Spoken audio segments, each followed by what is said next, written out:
The stretch of Highway 281 between Blanco and Johnson City had long been considered just another quiet, desolate road through the Texas hill country.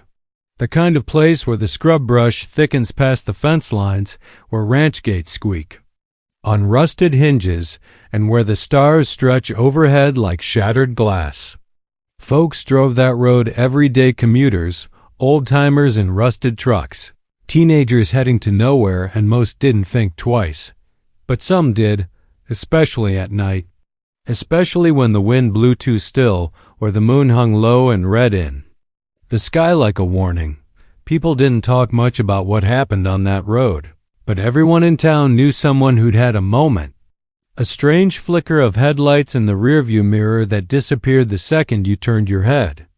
A figure walking barefoot along the shoulder, eyes forward, face blank, vanishing when you slowed down. Radios cutting out, phones losing signal, GPS maps spinning in circles. Some of it was chalked up to bad reception, too much caffeine, or long drives alone. But the old-timers didn't make excuses. They just said, "Don't stop for anyone on 281 after dark," and left it at that. I didn't believe any of it until that October. I was driving back from San Antonio late Sunday night, heading home to Marble Falls. I took 281 because it was faster than going through Austin, and I didn't feel like dealing with traffic lights or city drivers. It was nearly midnight when I hit the outskirts of Blanco, and the only lights for miles were the ones on my dash. The road dipped into shadow between hills, the trees closing in on both sides, their limbs black and skeletal against the sky. The air felt heavy, like something waiting to exhale. I remember the exact moment it started. I passed the county line, and my headlights flickered, not off completely, just a quick stutter, like a blink. Then the engine felt sluggish, not failing, but dragging, like the car was suddenly pushing through molasses. I tapped the gas, but the response lagged. My hands tightened on the wheel. The music on the radio, some old Springsteen track, warped mid-note into static. Not just interference voices, whispering. Layered voices, all low, urgent, speaking over each other, like a crowd murmuring in a church. I turned the radio off. Silence filled the car, but my pulse pounded so hard it made my ears ring.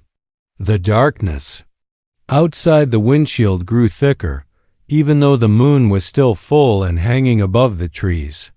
It felt like the world beyond my headlights didn't exist. I checked the rear view. Nothing, just the black road behind me. No cars, no lights, no movement. But when I looked back to the road, there was a man standing in the middle of it. I swerved. Hard, tires shrieking, narrowly avoiding him.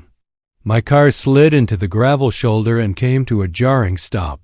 I gasped, heart hammering, and immediately looked in the mirrors, turning back to see if he was okay, if he was real. But the road was empty again, no one in sight. I sat there for a moment, shaking, breathing hard. A cold sweat had broken across my neck. I told myself I must have been tired, maybe hallucinated. But then I noticed something that didn't make sense. The windshield was fogging up from the inside. Like someone had breathed on it. I reached forward to wipe it, and that's when I heard it. A soft tap. Tap, tap. From the passenger side window. I froze. Slowly turned my head. The glass was pitch black, my reflection faint, and beyond that, nothing. But the tapping came again, slower this time, measured, like fingers. I didn't look outside. I didn't want to. My instincts screamed at me to drive, to get away, but my body felt glued to the seat, paralyzed. Then the door handle lifted. It didn't open. Thank God I'd locked it. I always did when driving alone. But the handle moved, a slow mechanical plunk, like someone trying to open it from the outside. I couldn't take it anymore. I slammed the car into drive and tore back onto the road, gravel spitting from my tires, the engine roaring as if it too had woken from whatever trance had slowed it down. I didn't look in the mirrors again for a long while. Not until I hit the city limits of Johnson City and saw the faint glow of streetlights breaking through the darkness. I coasted into a gas station and parked under the buzzing fluorescent lights. Got out, paced around the car, shaking, checking every window, every panel. Nothing. No one. No sign that anyone had touched the vehicle. But when I got home and walked around to unload my bag from the passenger side, I saw it. A single HNDPRINT dot. It was faint, pale, almost smudged out, but it was there, pressed into the glass as if someone or something had leaned in close, fogging the window with a breath that stank of old graves and rotted things, then placed its hand there. And the worst part, the fingers were too long, just slightly. Not enough to notice at first, but enough to be wrong. I didn't sleep that night. I couldn't. Over the next few weeks, I tried to convince myself it had all been stress, sleep deprivation. But the stories started coming in again. A kid in town saw a woman in white standing in the middle of the road. He swerved into a ditch, broke his arm.